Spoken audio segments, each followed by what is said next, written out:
मी जिजाऊ बोलते. माझ्या मातीतील माणसांच्या मनात गुलामीची झालर पसरली होती. रयत निश्चित पडली होती. नव्हती गुलामीची आडकी अन्यायकारक राजवटी विरुद्ध आवाज उठवण्याची हिम्मत. अशा वेळी स्वराज्य संकल्पक शहाजी राजांच्या मार्गदर्शनाने बाल शिवबांना वयाच्या 12व्या वर्षी घेऊन पुण्यात आले. सोबत होते ते जीवाभावाचे सहकारी आणि स्वराज्य निर्माण करण्याचा निर्धार. मावळ्यांच्या या सहाय्याने आणि शिवबांच्या या पराक्रमाने याची सुरुवात लवकर झाली. एक आई म्हणून मला याचा प्रचंड अभिमान वाटतो. स्वराज्याची स्थापना झाली की रयत सुखाने जगू लागली. पण माझ्या या शिवबावर, या स्वराज्यावर संकटेही अनेक आली.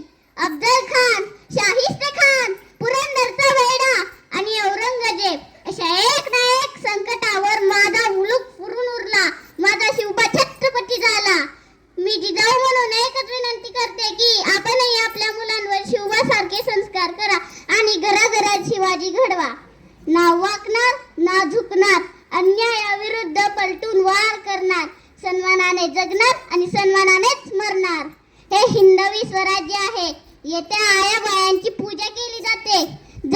जाऊन सांग तुझ्या बादशाला, पुण्याची जहागिरी आता महाराज साहेबांची अर्धांगिनी चालवते. जगदंब जगदंब.